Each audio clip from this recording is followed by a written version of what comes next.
అందరికీ నా హృదయపూర్వక నమస్కారాలు. గత కొద్ది రోజులుగా మనకి తిరుమలలో జరిగిన అపచారం మనకి బయటకు వచ్చింది. స్వామివారి ప్రసాదం గత శతాబ్దాలుగా, సరిగ్గా చెప్పాలంటే 300 సంవత్సరాల పై చిలుకు నుంచి స్వామివారి ప్రసాదాన్ని తిరుపతి లడ్డు కానీ దీన్ని 3 శతాబ్దాల పైనుంచి దీన్ని తీసుకొస్తూ వచ్చారు. స్వామివారికి నైవేద్యంగా ఇస్తూ వచ్చారు.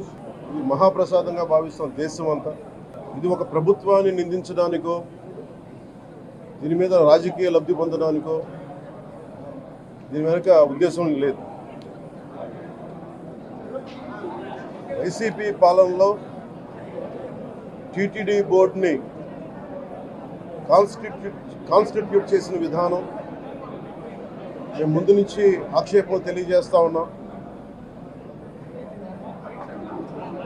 ఏ గుడైనా సరే భక్తుల మనోభావాలు దెబ్బతినకుండా, ఆచార వ్యవహారాల్ని నిర్వీర్యం చేయకుండా, అపరాధం వాటిల్లకుండా ముందుకు తీసుకెళ్లాల్సిన అవసరం ఉంది.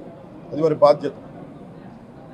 సో టీటీడీ బోర్డుని కాన్స్టిట్యూట్ చేసిన వైసీపీ ప్రభుత్వం 2019 నుంచి సంస్కరణల పేరుతోటి, అంతకుముందు చాలా తప్పులు జరిగినాయనే వాటితోటి చాలా మార్పులు చేర్పులు పట్టుకొచ్చారు. స్వామివారి పూజా విధానాలు మార్చేశారు. శ్రీవాణి ట్రస్ట్ అని పేరు పెట్టి దాని మీద 10,000 రూపాయలు టికెట్ పెట్టారు ఒక్కొక్క వ్యక్తికి. ఒక్కొక్క కుటుంబం వస్తే 5 మంది, 4 వస్తే తక్కువ కాకుండా వాళ్ళకి 50,000 రూపాయలు వసూలు చేసి టికెట్ మటుకు, బిల్లు మటుకు 500 రూపాయలకి ఇస్తూ ఉండేవాళ్ళు. ఇది నేను చాలాసార్లు, నాతో పాటు చాలామంది భక్తులు ప్రస్తావించారు. చాలామంది రాజకీయ పార్టీల ప్రతినిధులు దీన్ని ప్రస్తావించారు. అన్ని పార్టీలు ప్రస్తావిస్తూనే ఉన్నాయి, వెలితి చూపుతూనే ఉన్నాయి. కానీ ఏ రోజు కూడా దాన్ని పట్టించుకున్న పాపాన్ని పోలేదు. అలాగే వైసీపీ పాలనలో అఫీషియల్గా ఆన్ రికార్డ్ 219 గుడుల్ని అపవిత్రం చేశారు. విగ్రహాలని విధ్వంసం కావచ్చు, రథాలు తగలబెట్టడం కావచ్చు, అలాగే 300 పైచిలకు మన దేవాలయాలను అపవిత్రం చేశారు. ఇన్ని జరిగినా కానీ ఎప్పుడు నేను గొంతెత్తుతూనే ఉన్నాను. ఆ రోజు రామతీర్థం సమయంలో కూడా రాముల వారి విగ్రహాన్ని తల నరికేస్తే అర్చకులు దాన్ని, రాముల వారి విగ్రహాన్ని ఇలా పట్టుకొని ఆయన బాధపడుతూ ఉంటే ఆ రోజు కూడా నేను తెలియజేశాను. ఆ రోజు కూడా అందరూ ఏకం కావాలి.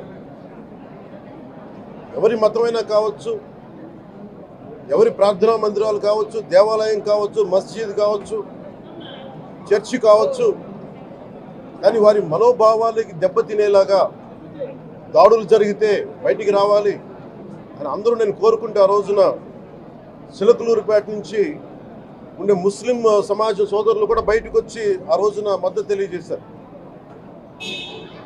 ఇది ఏ ధర్మానికి సంబంధించిన అందరూ రావాలని ఒక పిలుపునిస్తూ ఆ రోజు కూడా వచ్చారు. కావాలంటే అది ఒకసారి మీరు ట్విట్టర్ టైం లైన్లో ఉంటుంది, అది కూడా మీరు చూసుకోవచ్చు. కానీ ఈ రోజున మేము ముందు నుంచి తెలియజేస్తూనే ఉన్నాం.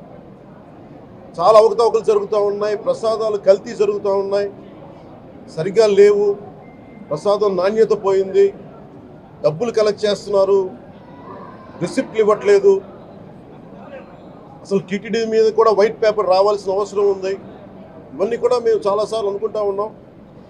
కానీ ఈ స్థాయిలో కల్తీ జరుగుద్దని, కల్తీ ఉంటుంది, ఫుడ్ అడల్ట్రేషన్ ఉంటుంది, చేసే తిండిలో కల్తీ ఉంటుంది, అన్ని దేవాలయాల్లో కూడా ప్రమాణాలు పాటిస్తున్నారా లేదా అన్న చర్చ బయటకు వచ్చింది ఈ రోజున. ముఖ్యంగా తిరుపతి లడ్డుకు ప్రసాదాన్ని, శ్రీవారి మహాప్రసాదానికి సంబంధించి ఇది మీకు ప్రత్యేకించి నేను చదివి వినిపిస్తాను మీకు.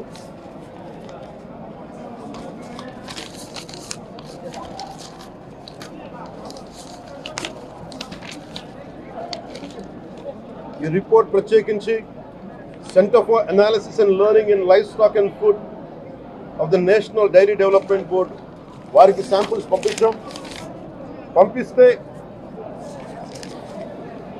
ఇది వాళ్ళు తెలియజేసింది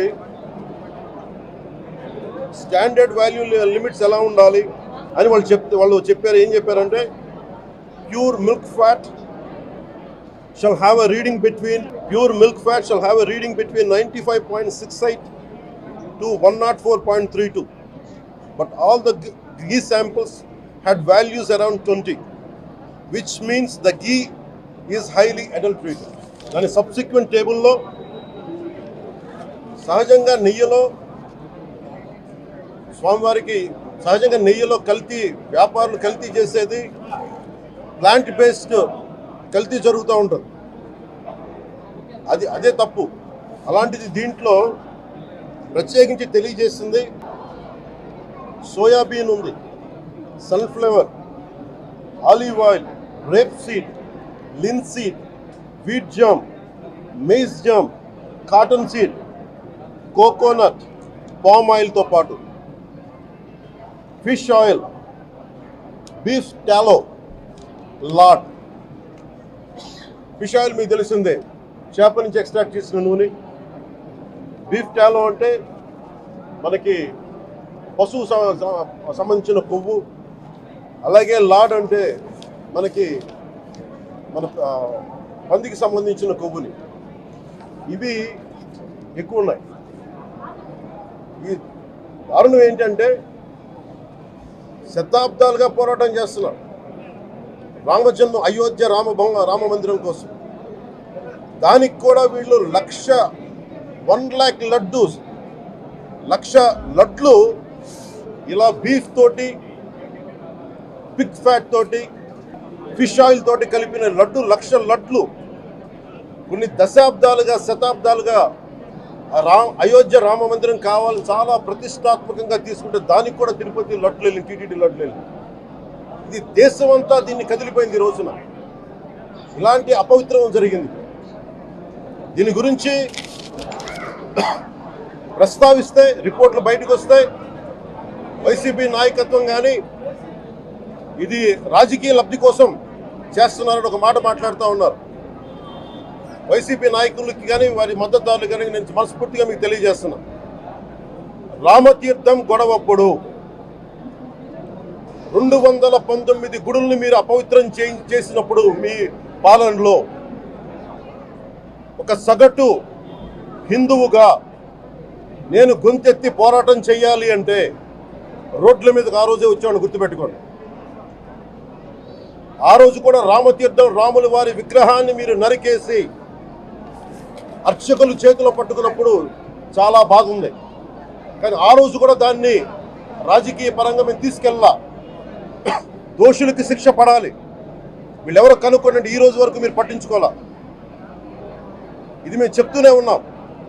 నిజంగా చెయ్యాలంటే ఈ ప్రస్తావన ఎందుకు తీసుకొస్తున్నానంటే సమాజంలో అస్థిరత లేదంటే డిస్హార్మనీ క్రియేట్ చేయడానికి మేము లేవు ఇక్కడ. కానీ తప్పు జరుగుతుంటే, దాడులు జరుగుతూ ఉంటే, అపవిత్రం చేసుకుంటూ వెళ్ళిపోతే చూస్తూ ఎవరు కూర్చోం. తప్పు, అది కూడా తప్పు అవుద్ది. ఫండమెంటల్, కాన్స్టిట్యూషనల్ ఫండమెంటల్ ఇది. ప్రతి వ్యక్తికి వారి ధర్మాన్ని ఆచరించే హక్కు ఉంది. ఎవరన్నా వచ్చి ఆ ధర్మాన్ని పాడు చేసే హక్కు ఎవరికీ లేదు. ఇట్స్ ఎ ఫండమెంటల్ రైట్ ఇది. ఇలాంటి స్థాయిలో ఈ రిపోర్ట్ బయటకు వచ్చినప్పుడు ఏం చెప్పు ఉండాల్సింది గత ముఖ్యమంత్రి గారు? నేను ఏ రోజు కూడా మీరు చూశారు, ఇది ప్రభుత్వం, మన కొత్త ప్రభుత్వంలోకి వచ్చాం. ఇది వెండెట్టా ప్రభుత్వం కాదు, ఇది పగా ప్రతీకారాల ప్రభుత్వం కాదు ఇది. కానీ తప్పు జరుగుతుంటే మటుకు చేతులు కట్టుకొని చూసే ప్రభుత్వం కూడా కాదు. అది మీకు చాలా పగడ్బందీగా తెలియజేస్తున్నాను విషయం. అలాంటిది మా మీద ఎన్నో మాట్లాడినా మేము ఎప్పుడు మాట్లాడలా. రామతీర్థం గురించి జరిగినప్పుడు కూడా మేము మాట్లాడలా. కానీ ఈ రోజున రిపీట్ అయిపోతున్నాయి మిస్టేక్స్. అలవాటైపోయింది, ఆలవాలం అయిపోయింది. ఇంక ఇక్కడితో ఆగాలి. ఇది ఇప్పుడే ఫుల్ స్టాప్ టు దిస్. దీంట్లో ఒకరు నిందించట్లా. టీటీడీ బోర్డు ఉంది, వైసీపీ కాన్స్టిట్యూట్ చేసిన టీటీడీ బోర్డు ఉంది. వైవి సుబ్బారెడ్డి గారు ఉన్నారు టీటీడీ చైర్మన్గా. టీటీడీ ఈవోగా ధర్మారెడ్డి గారు ఉన్నారు. మళ్ళీ వాళ్ళు కాకుండా కొత్తగా వచ్చారు. ఈ 5 సంవత్సరాలు ఈ బోర్డు ఏం చేస్తూ ఉంది? ఈ టీటీడీ బోర్డుని మేము ప్రశ్నిస్తున్నాం. మీరు బయటికి రండి.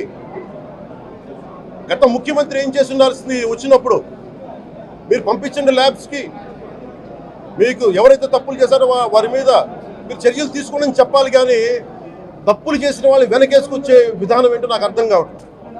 ఇది ఆయన మార్చుకోవాలి. అంతేగాని మీరు అస్థిరత చేసే ఆలోచన కానే కాదు. ఇదే మీరు ఊహించండి.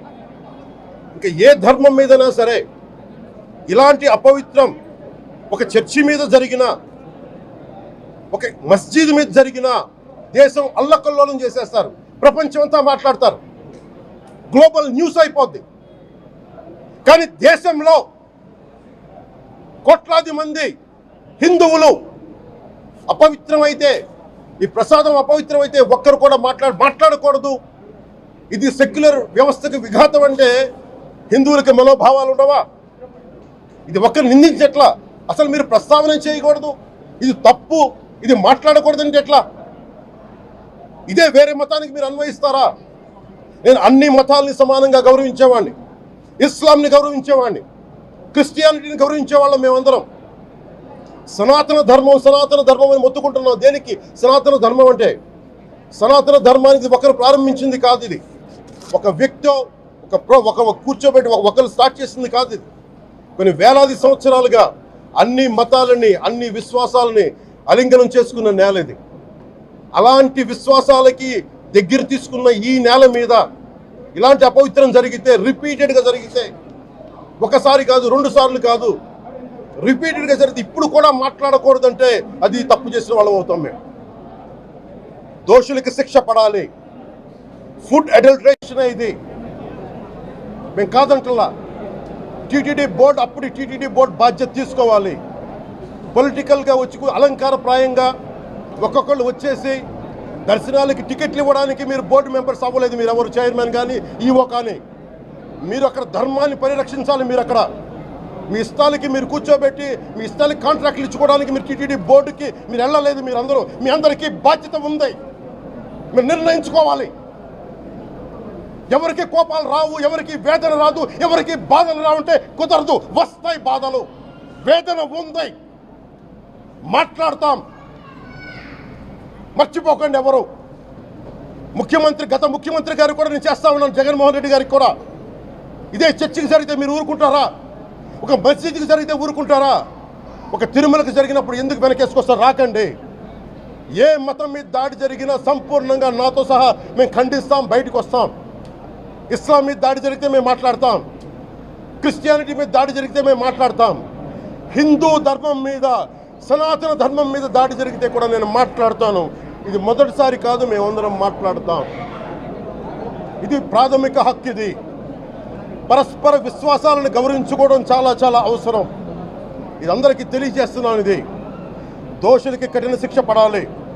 అలాగే ముఖ్యమంత్రి గారికి కూడా నేను తెలియజేసుకున్నాను, చంద్రబాబు నాయుడు గారికి కూడా క్యాబినెట్ మీటింగ్ జరగాలి, అసెంబ్లీలో చర్చ జరగాలి. అసలు టీటీడీ ట్రస్ట్లో ఎన్ని అవకతవకలు జరిగినాయి, దీని మీద కూలంకషంగా దీని మీద చర్చలు జరగాలి.